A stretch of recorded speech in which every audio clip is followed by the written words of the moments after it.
à notre deuxième soirée Libéré, délivré. Bonsoir à ceux qui nous suivent via la chaîne YouTube Espoir Média. Dites-nous d'où vous êtes via le chat, c'est toujours incroyable de voir toute la francophonie réunie. Bonsoir aussi à ceux qui nous suivent via Instagram, soit depuis le compte de Vivo Genève ou celui de la jeunesse adventiste de la FSRT. Merci de votre présence. Toutefois, laissez des commentaires tout au long de la soirée. Nous répondrons à toutes vos questions et à toutes vos réactions. Mais avant toute chose, avez-vous votre petit carnet, votre cahier, votre bloc-notes avec vous? Car en fin de soirée, Léo a un défi pour vous et vous en aurez besoin. Si ce n'est pas le cas, faites pause sur la vidéo et allez vite en chercher un.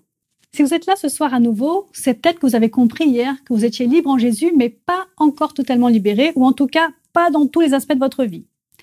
Je vous rassure, vous n'êtes pas seul dans ce cas. L'objectif de cette semaine est de nous laisser conduire vers la sortie de secours. Alors, laissez-vous guider. Ce soir, faisons un pas de plus vers cette sortie de secours. Avancez sans crainte de ce que Dieu pourrait vous révéler sur vous-même. Car comme il le promet dans Deutéronome 31, l'Éternel marchera lui-même devant toi, il sera lui-même avec toi, il ne te délaissera pas, il ne t'abandonnera pas, n'aie pas peur et ne te laisse pas effrayer. Il vous devance sur ce chemin d'introspection et comme un vrai père, il prépare le chemin pour que la route soit plus facile. Il sera là pour vous à jamais.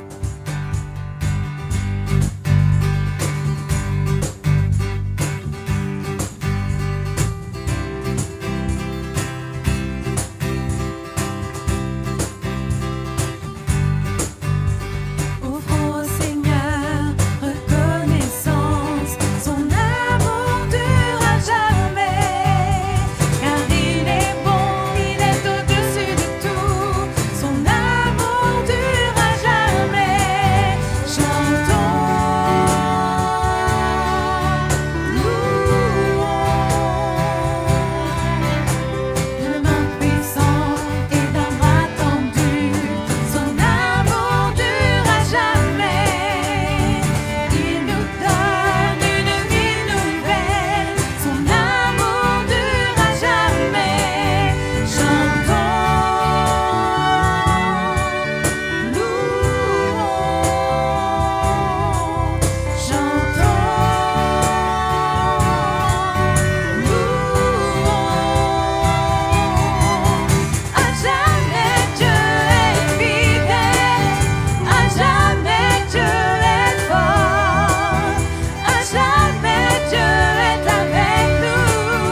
Coucou, ça a été ce sabbat? J'espère que ça a été une journée bénie pour toi. Alors, ici, il m'accompagne un petit copain aujourd'hui, un petit éléphant. Alors, il y a quelques années en arrière, je pense, j'étais un enfant, il est arrivé dans ma ville en Argentine, à Santa Fe, un grand cirque. Et à l'époque, il y avait beaucoup d'animaux dans les cirques. On n'avait pas de zoos, et il y avait des cirques. Et dans le cirque, il y avait un éléphant. Et cet éléphant-là, il n'était pas un tout petit comme celui-là. Il était énorme. Mais c'était la première fois que j'avais vu un truc si grand que ça. Et j'étais très étonné, mes amis. Vous savez pourquoi? Parce que les éléphants, ils s'étaient attachés, ils avaient une chaîne. Et cette chaîne-là, elle était quelque chose comme ça.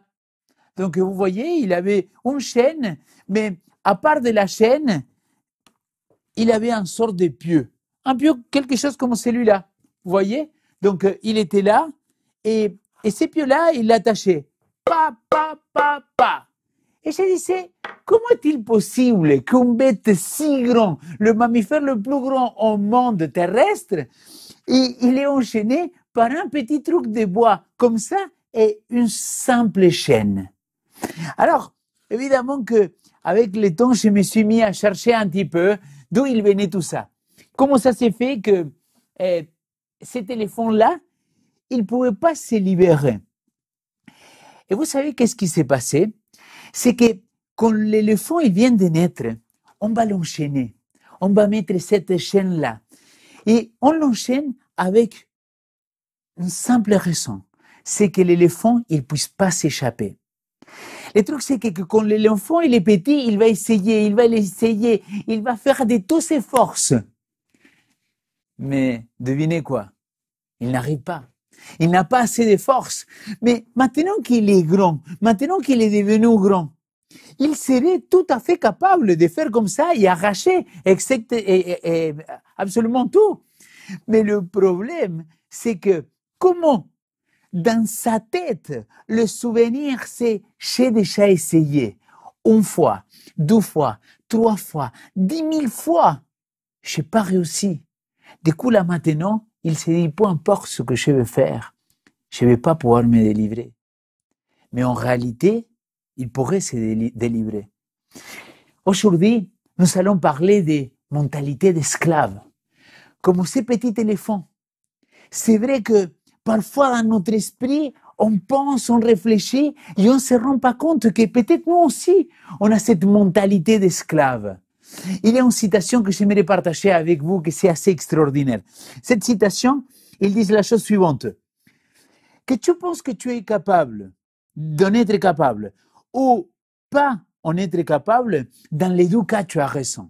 Vous savez qui a dit ça? Henry Ford, c'est lui qui a inventé les voitures Ford. Alors, je pense qu'il y a une grande vérité dedans. Il y a des gens qui me disent, non, je ne vais pas réussir, c'est pas possible pour moi. J'aimerais leur dire, bah, tu sais quoi, tu as raison. Et il y a des gens qui me disent des trucs farfelus, et je me dis, bah, tu sais quoi, tu as raison. Ouais, c'est pas faux. Parce que finalement, est-ce que ça ne dépend pas de nous un petit peu? Est-ce que parfois dans notre vie, on n'est pas rentré dans un système dans lequel on est comme l'éléphant? On a essayé déjà dans notre vie et on pense que ça y est, on n'est plus capable.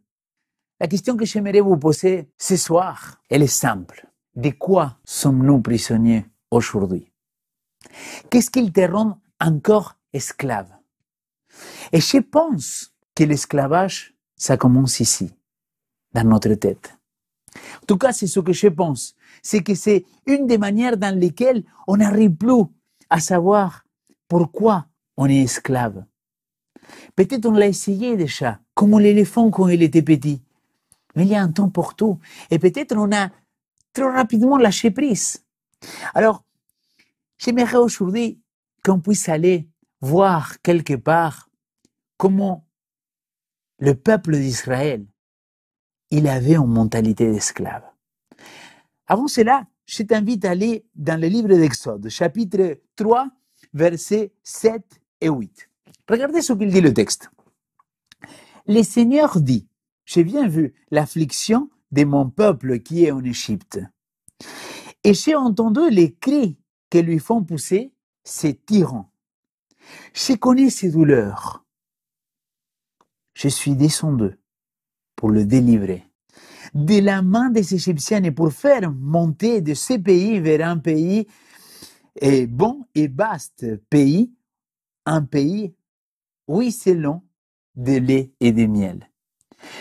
Je ne sais pas si vous avez remarqué dans le texte biblique, il dit « J'ai bien entendu, j'ai bien vu l'affliction de mon peuple. » J'ai bien entendu, ça veut dire que le peuple, il avait parlé avec Dieu. Le peuple, il avait dit « Seigneur, on se sent en prison, on est enchaîné là, on aimerait être libéré. » Le Seigneur, il a entendu.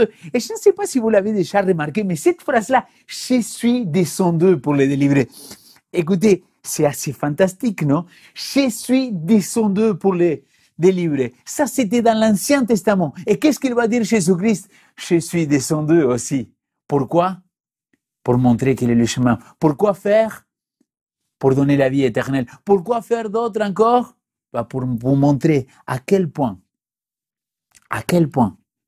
j'aimerais vous délivrer. Je suis venu pour vous rendre libre, vraiment libre. Alors, ça, c'était d'une part le peuple.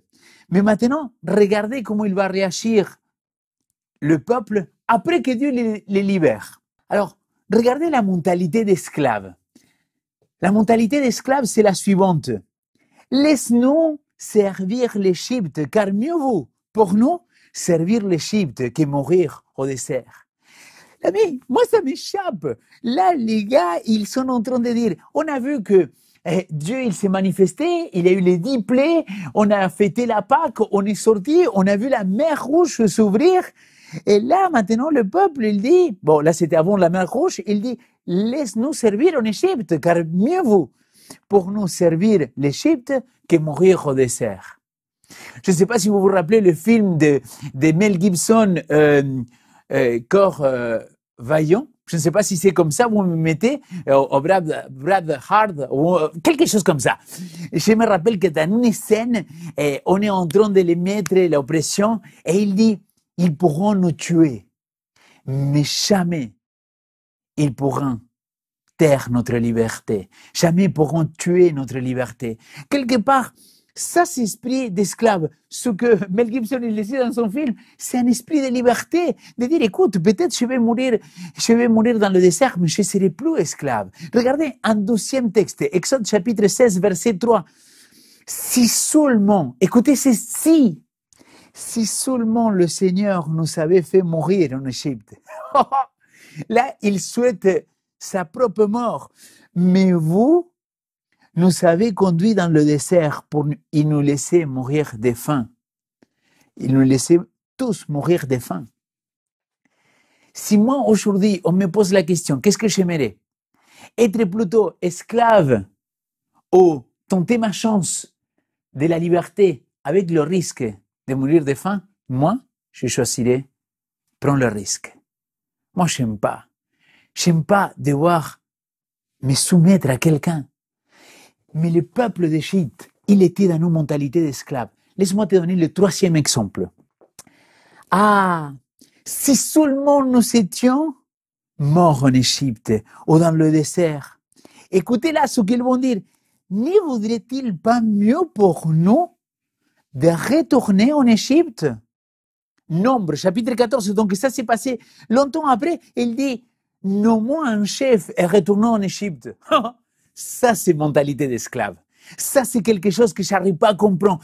Ils disent, écoute, Dieu nous a libérés. On a vu ces miracles. Il a tombé la main du ciel. On a vu sortir l'eau pour notre soif. On a vu des miracles extraordinaires. Et là, le peuple, il dit quoi? Ah, mais je pense qu'on devrait revenir en Égypte. Alors, là, ça m'échappe.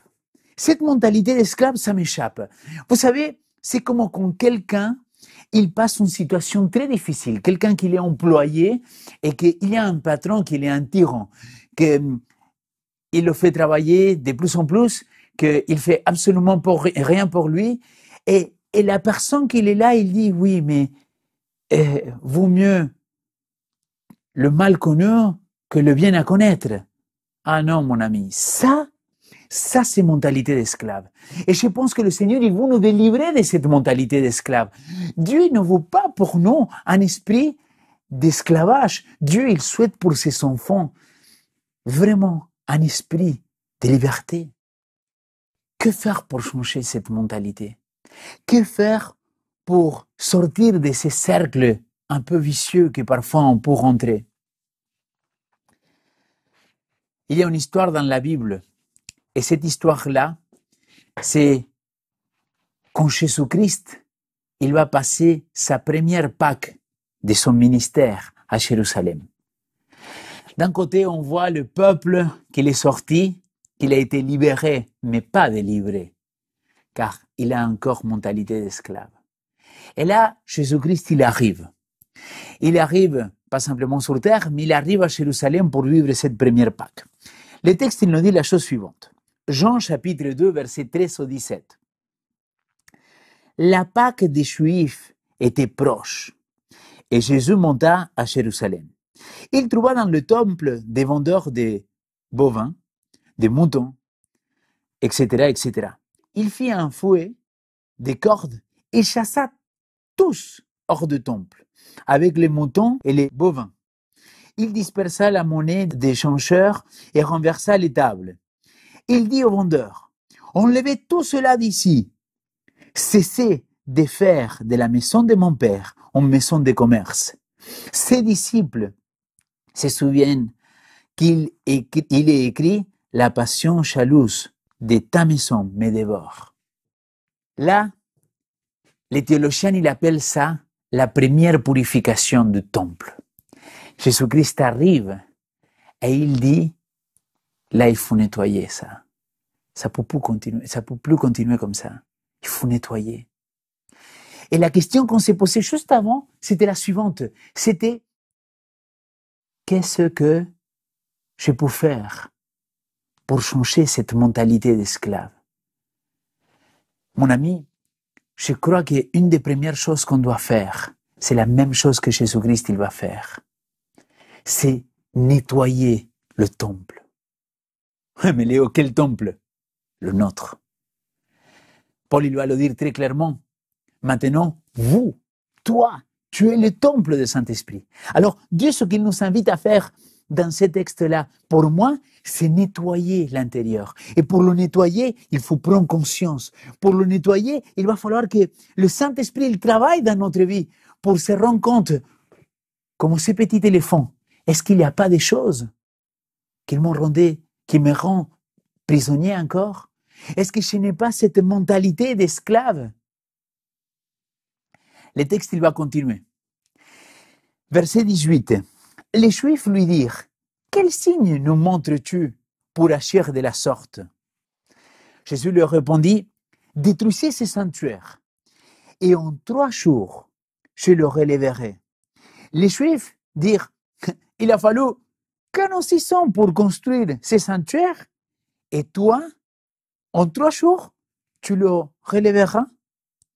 Mais le sanctuaire dont il parlait, lui, c'était son corps.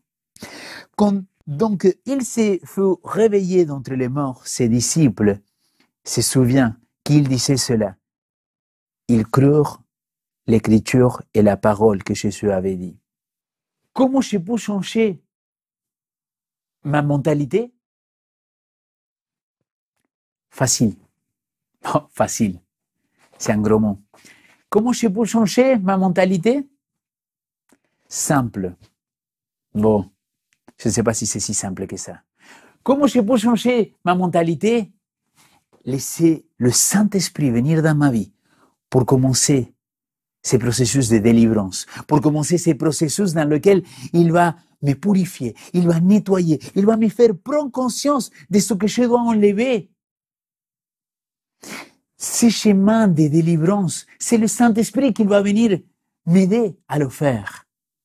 Et deuxièmement, comme Jésus-Christ il a dit, nous avons besoin d'être purifiés. Et en plus, on a besoin que notre corps il soit nettoyé. Mes amis, aujourd'hui, dans les églises, quand je parle avec des amis, avec des frères et des sœurs, je vois à quel point parfois, moi le premier, comme il a dit Paul, on est prisonnier. Et la première prison, je trouve que c'est comme pour le petit éléphant, c'est-à-dire ici, dans notre esprit. Peut-être on pourrait se délivrer de tout ce que le Seigneur, il veut nous délivrer. Mais on a dit, j'ai déjà essayé, j'ai déjà mis tout de mon côté pour le faire, mais ça n'a pas fonctionné. Bah, au nom de Jésus-Christ, on verra ça aussi. Lève-toi et marche. Va avec le Seigneur, essaye à nouveau. Et comme il disait, désolé pour mes références, mais comme il disait Rocky Balboa, je ne sais pas si vous vous rappelez qu'il fait. Adrien! Laissez passer, c'est mon copain! Et dans un moment, il est par terre, et comme souvent dans le film, et Mike, ou Mickey, son entraîneur, le coach, il lui dit, Rocky, one more round, Rocky. Je crois à ça, mon ami. Bats-toi. Essaye de purifier ce temple, que c'est le tien, que c'est ton corps. Avec une vie saine, nous sommes en train de faire New Start 80. C'est un très bon moyen de commencer par là. Parce que ces ménages-là que nous devons faire, il doit être notre corps, notre esprit et notre psyché. Notre être tout entier, il doit être nettoyé. Notre être tout entier, il doit être modifié. Il doit être purifié. Et si tu t'es déjà battu et tu n'as pas réussi, laisse-moi te dire comment Mickey à Rocky, one more round. Vas-y, bats-toi parce que je suis convaincu que quand tu commences pour laisser de côté cet esprit d'esclavage, c'est là que le changement se produit. Rappelez-vous, Jésus-Christ, il a dit très clairement aussi dans une autre occasion, on ne peut pas mettre des vins nouveaux dans des outres vieilles, sinon ils vont éclater. Alors, il faut se purifier. Il faut laisser le Saint-Esprit travailler dans notre vie et nous voir de quoi on a besoin de faire le ménage dans notre vie. Et on va parler du passé, on va parler des systèmes de pensée, on va parler des sentiments mauvais. L'ami, vraiment, je t'invite à que lundi, mardi, mercredi, jeudi, vendredi, tu puisses continuer à être là. Parce que le Seigneur, il a une parole de délivrance pour chacun de nous. Jésus, il a dit, j'étais oint par Dieu pour proclamer la délivrance sur le prisonnier. J'espère que quelqu'un me dit, Amen, Alléluia, moi je suis un prisonnier. Je vais finir avec cette histoire-là qu'il me semble extraordinaire. C'est l'histoire d'un esclave. Cet esclave-là s'appelle Jordan Anderson. Après la guerre de sécession, je ne sais pas si on dit comme ça, mais vous avez compris, donc aux États-Unis, il avait en Tennessee, il était déclaré que les esclaves, ils pouvaient partir et qu'il n'avait plus l'esclavage. Et cet Jordan, il va recevoir de son ancien maître, le colonel Anderson, donc il avait Jordan Anderson et le colonel Anderson, il va recevoir une lettre. Cette lettre-là, à l'époque, il est devenu viral. Pourquoi il est devenu viral? Parce que la personne qui l'a lu, il a décidé de la publier sur un journal très, très reconnu. L'histoire de Jordan Anderson. J'aimerais vous raconter un petit peu ce qu'il dit cette lettre-là. La lettre, il dit comme ça. À mon vieux maître, le colonel Anderson.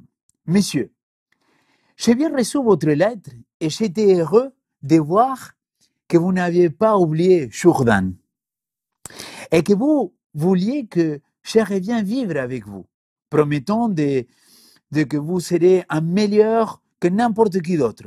Je me suis souvenu de vous souvent et j'étais même inquiète. Même si vous m'avez tiré dessus 2 fois avant que je vous quitte.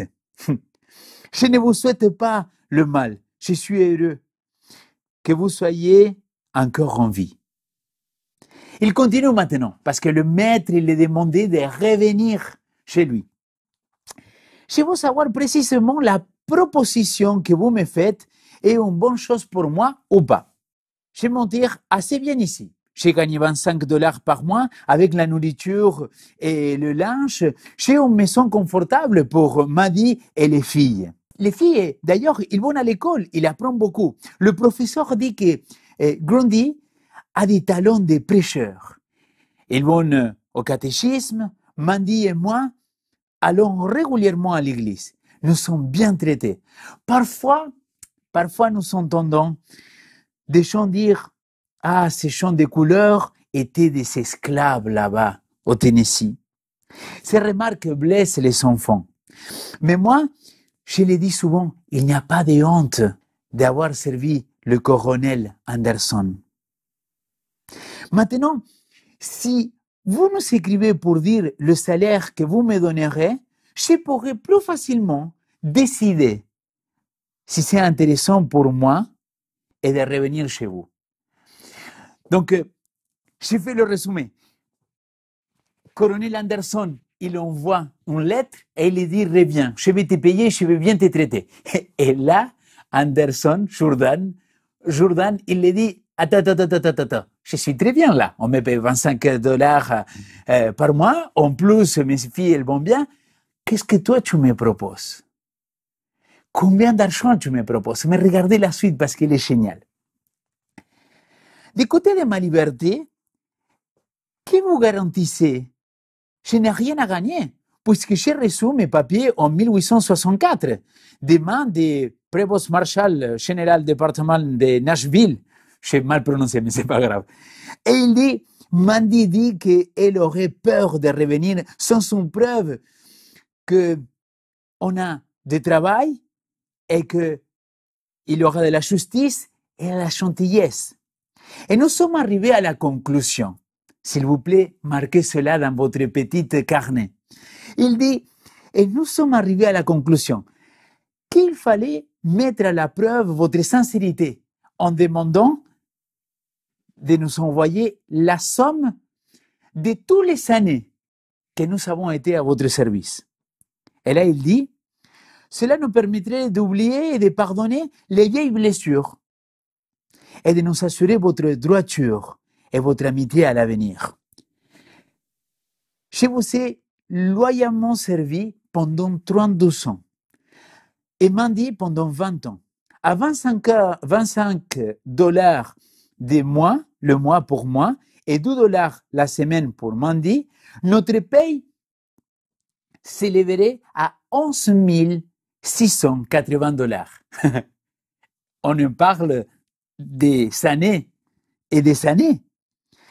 Il dit, si vous nous donnez cet argent-là et vous nous l'envoyez par la banque, nous, on saurait que vous avez changé.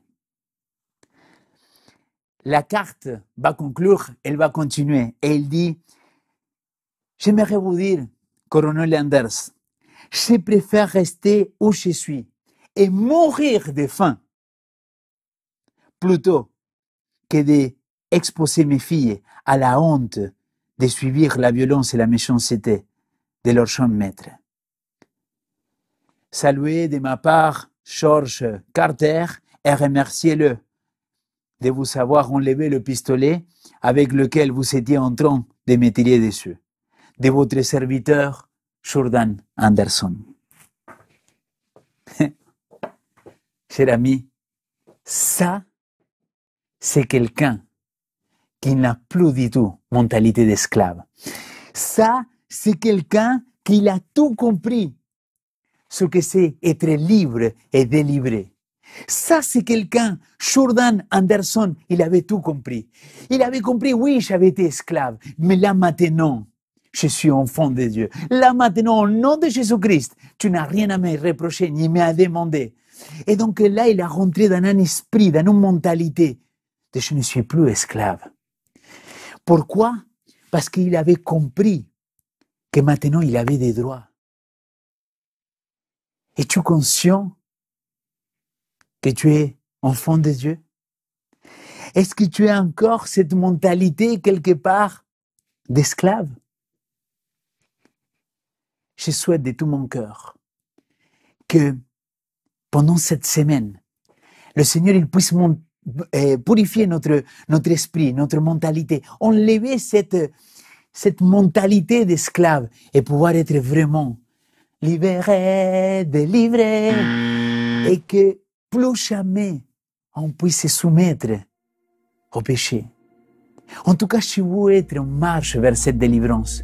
Et j'aimerais dire, comme Jordan Anderson, le peuple d'Israël, il a dit, on préfère retourner en Égypte à mourir de faim dans le désert.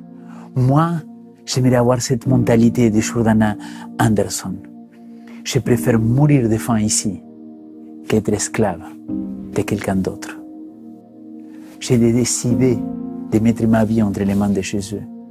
Et maintenant, je ne suis plus esclave de la peur. Je ne suis plus esclave de péché parce que Christ vit en moi.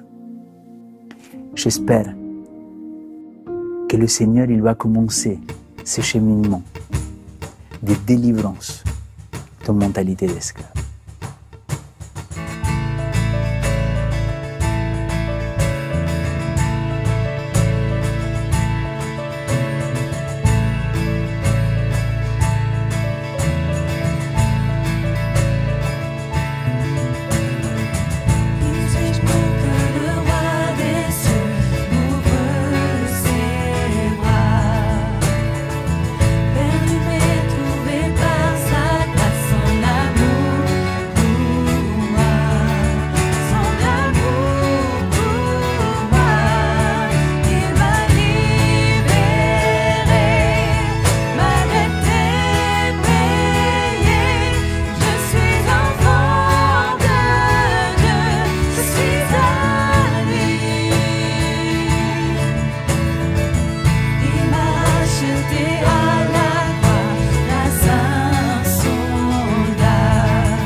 Là où tu es, j'aimerais faire une prière pour chacun de nous.